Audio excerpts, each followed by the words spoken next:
O estrondo ecoou pelas ruas estreitas do bairro Alto, e o corpo de João caiu inerte no chão de calçada portuguesa, enquanto o sangue se espalhava como uma acusação silenciosa. Mas o que ninguém sabia era que aquela bala não era o fim, mas o começo de uma revelação que destruiria tudo o que Miguel conhecia. Miguel acordou sobressaltado no hospital, o cheiro de antisséptico invadindo suas narinas. Seus olhos se abriram para um mundo borrado, e a primeira coisa que viu foi o rosto preocupado de sua mãe, Dona Isabel, segurando sua mão com força. Graças a Deus, filho. Você sobreviveu ao acidente, ela disse, lágrimas escorrendo pelo rosto envelhecido. Mas Miguel não se lembrava de acidente algum. Ele se lembrava do tiro, do peso da arma em sua mão, da decisão tomada em um momento de desespero. Confuso, ele tentou se levantar, mas uma dor aguda no peito o impediu. Que acidente? Murmurou, a voz rouca. Os médicos explicaram. Um carro desgovernado o havia atingido enquanto ele caminhava pela rua, logo após o incidente no bairro Alto. João, o homem que ele amava em segredo, havia morrido no local do tiro, um suposto assalto que a polícia investigava. Mas Miguel sabia a verdade. Ele havia atirado em João para encobrir o romance proibido, temendo que a família descobrisse. Agora, vivo por milagre, ele se via preso em uma teia de mentiras. Sua família, católica devota e conservadora, jamais aceitaria que o filho mais velho, herdeiro do negócio de vinhos na região do Douro, fosse homossexual. O pai, Sr. António, um homem rígido moldado pela tradição portuguesa, via a homossexualidade como uma fraqueza imperdoável. Enquanto se recuperava no hospital, Miguel revivia os momentos com João. Eles se conheceram na universidade, em Coimbra, onde estudavam direito. João era extrovertido, um ativista pelos direitos LGBT, sempre participando de manifestações em Lisboa. Miguel, por outro lado, era reservado, pressionado pelas expectativas familiares. O primeiro beijo aconteceu em uma noite chuvosa, no mirador de São Pedro de Alcântara, onde a vista da cidade iluminada os envolveu em um abraço proibido. A partir dali, o amor cresceu em segredo, mas com ele veio o medo. João queria assumir publicamente, casar-se, viver livre. Miguel, aterrorizado com a reação da família, recusava. Dias após o acidente, a polícia apareceu no hospital. O inspetor Rui, um homem de meia-idade com olhos penetrantes, questionou Miguel sobre o tiro. Você era amigo de João? Testemunhas dizem que vocês discutiam antes do suposto assalto. Miguel mentiu, alegando que era apenas um conhecido casual. Mas dentro dele, o conflito rugia. Matar João fora uma escolha covarde, impulsionada pelo pânico de ser exposto. Agora, com João morto, Miguel carregava o peso da culpa, e a sociedade portuguesa, apesar dos avanços legais com o casamento gay aprovado anos antes, ainda carregava estigmas profundos em famílias tradicionais como a sua. Ao receber alta, Miguel voltou para a casa da família em Sintra, uma vila antiga cercada por florestas. Dona Isabel o mimava com sopas quentes e orações, enquanto o pai o pressionava a retomar os negócios. Você precisa se casar, filho. Encontrar uma boa moça portuguesa para continuar a linhagem. Cada palavra era uma facada. Miguel se trancava no quarto, revivendo memórias de João, as risadas compartilhadas em cafés de Alfama, as discussões acaloradas sobre direitos humanos, o toque secreto que o fazia sentir vivo. Mas agora, sozinho, ele questionava, valia a pena viver uma mentira para preservar a família? Uma noite, enquanto folheava o diário de João, que havia pegado em segredo do apartamento dele, Miguel descobriu entradas que o abalaram. João planejava revelar o relacionamento para a imprensa, forçando Miguel a escolher. Eu o amo, mas não posso mais esconder. Se ele não vier comigo, terei que seguir sozinho. Aquelas palavras explicavam a discussão final. Miguel, em pânico, pegara a arma de herança do pai, guardada para proteção. O tiro fora impulsivo, um ato de autopreservação que se transformara em assassinato. A culpa o consumia. Ele começou a frequentar a igreja local, buscando confissão, mas o padre, um homem idoso, o alertava: o amor entre homens é contra a natureza de Deus. Arrependa-se e siga o caminho reto. Miguel saía dali ainda mais confuso, o conflito interno crescendo. Ele amava João, mas odiava a si mesmo por isso. A sociedade o via como um homem bem-sucedido, mas por dentro, ele era um covarde que destruíra o único amor verdadeiro. Enquanto isso, amigos de João começaram a questionar a versão oficial. Um deles, Pedro, um ativista gay de Lisboa, o procurou. João me contou sobre vocês. Ele disse que você o ameaçava se ele falasse. Miguel negou, mas o encontro plantou sementes de dúvida. Pedro ameaçou ir à polícia com provas, mensagens trocadas que João havia salvo. Miguel, acuado, precisou decidir, confessar ou aprofundar a mentira. A tensão aumentava. Em uma reunião familiar, o pai anunciou noivado arranjado com a filha de um parceiro de negócios. É hora de você se estabilizar, Miguel. Ele aceitou superficialmente, mas por dentro, o caos reinava. A escolha de casar-se seria outra traição a si mesmo, mas revelar a verdade destruiria a mãe, que já sofria com problemas de saúde. No fim daquela semana, Miguel recebeu uma carta anônima: "Eu sei o que você fez. Pague ou a verdade sai." Era chantagem. Alguém testemunhara o tiro. Agora, além da culpa, veio o medo da exposição. Ele precisava agir, mas cada decisão o levava mais fundo no abismo. Miguel caminhava pelas ruas empedradas de Sintra, o ar fresco da serra contrastando com o calor opressivo em seu peito. A carta de chantagem o forçava a confrontar o passado. Quem poderia saber? Ele suspeitava de Pedro, mas o ativista parecia mais interessado em justiça do que em dinheiro. Decidiu voltar a Lisboa, marcando um encontro com Pedro em um café discreto no Chiado. Ao chegar, Pedro esperava com um olhar acusador. "Você matou João porque ele queria ser livre, não é?" Ele me mostrou as mensagens, você o ameaçava. Miguel, suando frio, negou veementemente. "Foi um assalto. Eu o amava, mas ele insistia em nos expor." Pedro riu amargamente. "Amor. Isso é controle. Em Portugal, podemos casar, adotar, mas gente como você ainda vive no século passado por causa de famílias como a sua." A conversa escalou para uma discussão acalorada. Pedro revelou que João planejava uma manifestação pública, convidando Miguel a se juntar. Ele acreditava em você, mas você o traiu. Miguel saiu dali abalado, questionando suas escolhas. De volta a Sintra, ele confrontou o pai sobre as expectativas familiares. "Pai, e se eu não quiser casar com uma mulher?" Sr. António explodiu: "Isso é besteira.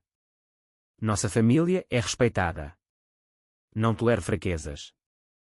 A pressão familiar intensificava o conflito interno.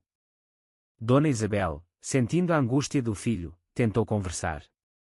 "O que te aflige, meu menino? Desde o acidente, você mudou." Miguel quase confessou, mas o medo de partir o coração dela o impediu. Em vez disso, mentiu sobre estresse no trabalho. Mas a mentira pesava, e ele começou a beber mais, isolando-se. Uma semana depois, outra carta chegou, exigindo 10.000 euros em um ponto de encontro no Parque Eduardo VII. Miguel decidiu pagar, pegando dinheiro das economias familiares. No local, sob a luz do entardecer, ele deixou o envelope em um banco. Mas ao se afastar, viu uma figura familiar. Era o primo de João, Tiago, um jovem desempregado que sempre invejava a vida de Miguel. Confrontando Tiago no dia seguinte, Miguel descobriu a verdade. "Eu vi você atirar. João era meu primo, mas dinheiro é dinheiro." Tiago chantageava para sustentar vícios. Miguel, furioso, o agrediu, mas parou ao perceber que se tornava mais violento. Em vez disso, ofereceu mais dinheiro para silêncio eterno. Tiago aceitou, mas avisou: segredos assim não ficam enterrados para sempre. De volta à casa, Miguel refletia sobre as consequências. Sua escolha de matar João o transformara em um homem que pagava para encobrir crimes. O amor que sentira se distorcia em ódio próprio. Ele procurou terapia em segredo, em uma clínica de Lisboa. O terapeuta, uma mulher compreensiva, o ajudou a explorar a identidade sexual. Você cresceu em uma sociedade que evolui, mas sua família resiste. Aceitar-se é o primeiro passo. Mas a aceitação vinha com preço. Durante uma sessão, Miguel admitiu o crime. O terapeuta, obrigada por ética, sugeriu que ele se entregasse. Viver com isso o destruirá. Miguel recusou, mas a ideia germinava. Enquanto isso, o noivado avançava. Ele conheceu Sofia, a noiva arranjada, uma mulher gentil de Porto. Em um jantar, ela confidenciou: eu também tenho segredos. Não quero esse casamento. Sofia era lésbica, forçada pela família. Eles formaram uma aliança improvável, fingindo o relacionamento para ganhar tempo. Porém, a farsa complicava tudo. Pedro, descobrindo o noivado, o confrontou novamente. Você mata o homem que ama e agora se casa. Hipócrita. Miguel, defendendo-se, revelou parte da verdade: eu o matei por medo. Medo da família, da sociedade. Pedro, chocado, ameaçou denunciá-lo. A tensão culminava em uma manifestação LGBT em Lisboa, onde Pedro planejava expor Miguel. Ele decidiu ir, confrontar o passado. No meio da multidão colorida, bandeiras arco-íris tremulando, Miguel se sentiu exposto. Pedro subiu ao palco, microfone em mãos, pronto para revelar. Miguel interrompeu, subindo ao palco impulsivamente. Eu sou o assassino de João, gritou, a voz tremendo. A multidão silenciou, chocada. A polícia, presente, o algemou imediatamente. Enquanto era levado, ele viu o rosto horrorizado de Sofia na plateia, e pensou na família que logo descobriria. Nas celas frias da esquadra de polícia em Lisboa, Miguel esperava o interrogatório, o coração batendo descompassado.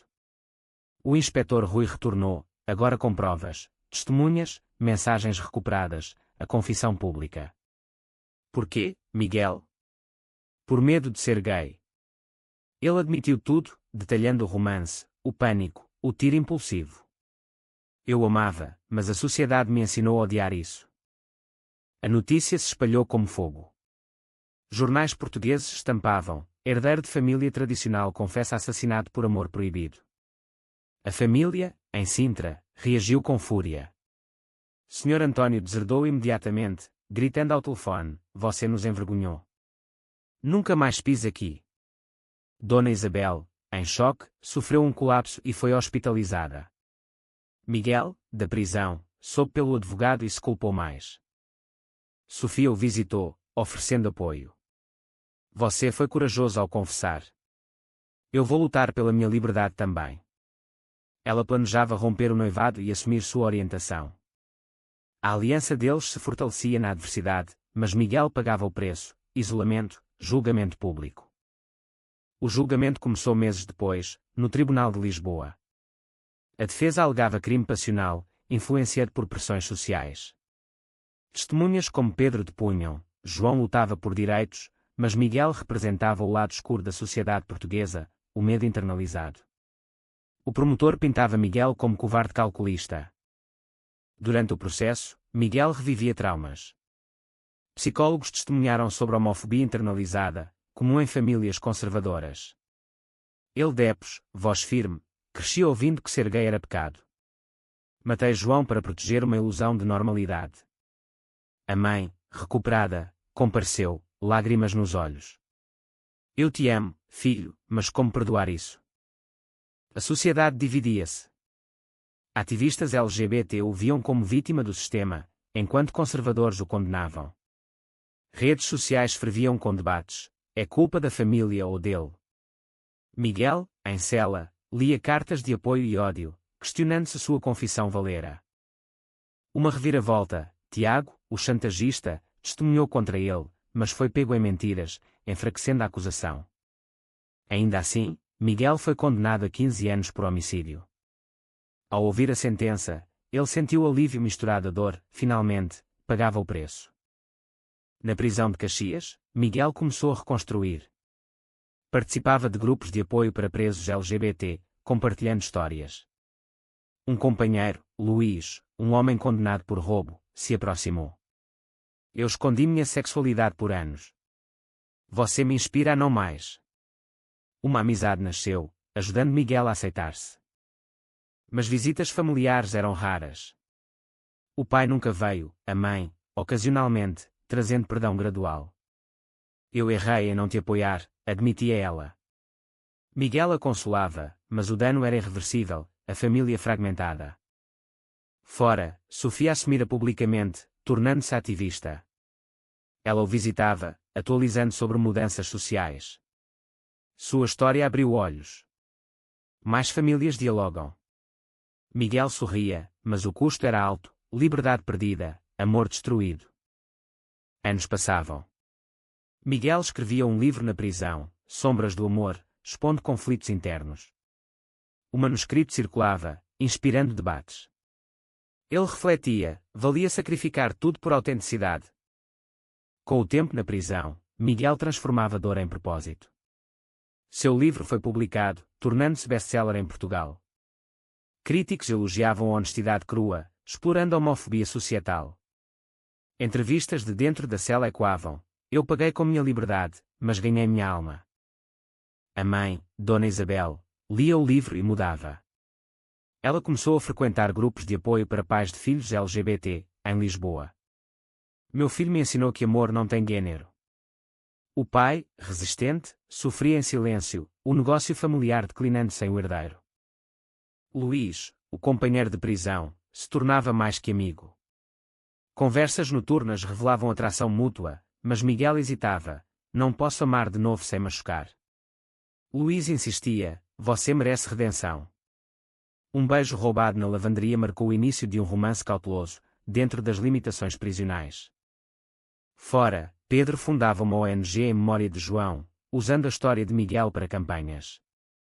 Ele errou, mas sua confissão destaca o custo do silêncio. Miguel doava royalties do livro para a causa, buscando reparação. Uma petição por perdão presidencial surgia, apoiada por ativistas. Debates no Parlamento português questionavam sentenças para crimes passionais influenciados por discriminação. Miguel testemunhava via vídeo: minha escolha foi errada, mas o sistema me moldou. A família se reunia em Sintra para discutir. Dona Isabel defendia o filho: ele pagou o suficiente. Senhor António, amolecido pela idade, admitia: eu o empurrei para isso com minhas expectativas. Uma visita conjunta à prisão marcou reconciliação tentativa. Perdoo você, filho, disse o pai, voz embargada. Mas traições surgiam. Tiago, livre, vendia histórias sensacionalistas à imprensa, distorcendo fatos. Miguel processava da prisão, mas o dano à reputação persistia. Sofia, agora em relacionamento aberto, o alertava: a sociedade perdoa, mas não esquece. Com Luís, o amor florescia, mas a prisão testava. Uma briga por ciúmes, Luís suspeitando de cartas de fãs, levava à separação temporária. Miguel refletia: amor sempre vem com risco. Eles se reconciliavam, mais fortes. Após 8 anos, perdão condicional foi concedido. Miguel saía livre, mas marcado. Morava em Lisboa, trabalhando como conselheiro para jovens LGBT. A mãe o recebia em casa, o pai aos poucos. Porém, fantasmas persistiam. Em uma manifestação, ele via o irmão de João, confrontando-o: você tirou meu irmão. Perdão não apaga isso. Miguel aceitava a dor, respondendo: eu vivo com isso todo dia. Reencontrando Sofia, eles celebravam liberdades. Ela casada com uma mulher, ele com Luís, agora livre também. Mas o preço: anos perdidos, família cicatrizada.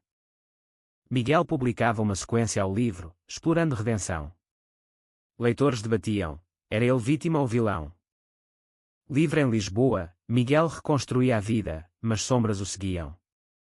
Trabalhando na ONG de Pedro, ele orientava jovens em conflitos semelhantes. Um deles, um adolescente de Faro, compartilhava: minha família me rejeita. Miguel aconselhava: enfrente com verdade, mas prepare-se para o custo. Com Luís, eles moravam juntos em um apartamento modesto no Bairro Alto, ironia do destino. O relacionamento testava limites. Luís, com passado turbulento, lutava contra recaídas. Uma noite, após discussão, Luís saía, voltando bêbado. Eu te amo, mas isso me assusta. Miguel perdoava, mas questionava a durabilidade. A família evoluía. Dona Isabel organizava jantares, convidando Luís. Bem-vindo à família, dizia ela. Senhor António, relutante, conversava sobre vinhos, evitando tópicos sensíveis. Mas uma crise: o pai sofrera um infarto, culpando stress da vergonha. Miguel visitava o hospital, confrontando: sua rigidez nos machucou a todos. O pai admitia erros, pedindo perdão. Sociedade reagia misto. Algumas portas se fechavam, empregos negados por passado criminal. Mas palestras o tornavam voz influente. Em uma conferência em Porto, ele debatia com conservadores: amor gay não ameaça a tradição, medo sim. Uma traição inesperada. Pedro, outrora aliado, revelava em entrevista que Miguel minimizava o crime no livro. Ele romantiza o assassinato. Motivado por ciúmes de fama, Pedro sabotava. Miguel confrontava: você usa João para ganho pessoal. A parceria acabava, forçando Miguel a fundar sua própria iniciativa. Com Luís, alta voltagem, uma oferta de emprego em Espanha para Luís ameaçava a separação. Vá, se for melhor, dizia Miguel, escondendo dor. Luís recusava: meu lugar é com você. A decisão fortalecia o laço, mas destacava sacrifícios. Anos após, Miguel recebia prémios por ativismo. Mas em momentos solitários, revivia o tiro, questionando: e se eu tivesse escolhido diferente? A mãe, envelhecida, morria pacificamente, deixando carta: você me ensinou a amar incondicionalmente. O pai, sozinho, se aproximava mais. Eu errei, filho. Vamos reconstruir. Eles gerenciavam o negócio juntos, integrando valores inclusivos. Mas um novo conflito, um documentário sobre o caso expunha detalhes íntimos, violando privacidade. Miguel processava, vencendo, mas o stress abalava a saúde. Luís o apoiava: nós superamos. A história culminava em um casamento simbólico com Luís, em uma praia algarvia, cercados por amigos. Votos trocados sob o sol poente, simbolizando o renascimento. No auge da maturidade, Miguel olhava para trás, vendo uma vida de escolhas controversas. Seu ativismo expandia, com centros de apoio em todo Portugal. Luís, parceiro fiel, o gerenciava, mas saúde frágil, sequelas da prisão, preocupava. Eu pagaria qualquer preço por você, jurava Luís. Uma última traição. Um jornalista revelava que Tiago manipulava evidências no julgamento, sugerindo inocência parcial. Miguel investigava, descobrindo que o tiro fora acidental, a arma disparara na luta. Mas por que não contestar? Eu precisava pagar pela covardia inicial, explicava ele. A revelação dividia opiniões: herói ou manipulador. Debates ferviam em fóruns, questionando justiça. Com o pai falecendo, Miguel herdava tudo, doando parte para causas LGBT. Em paz, ele escrevia memórias finais, refletindo danos e curas. Em uma palestra final em Coimbra, ele concluía: amor exige coragem, eu aprendi tarde. Aplausos ecoavam, mas dentro, paz reinava. Luís e ele viajavam pelo país, inspirando. Mas a jornada terminava com uma pergunta: foi certo Miguel confessar, ou o silêncio teria salvado mais vidas? A escolha de revelar ou esconder uma identidade sexual em uma sociedade dividida é sempre moralmente correta.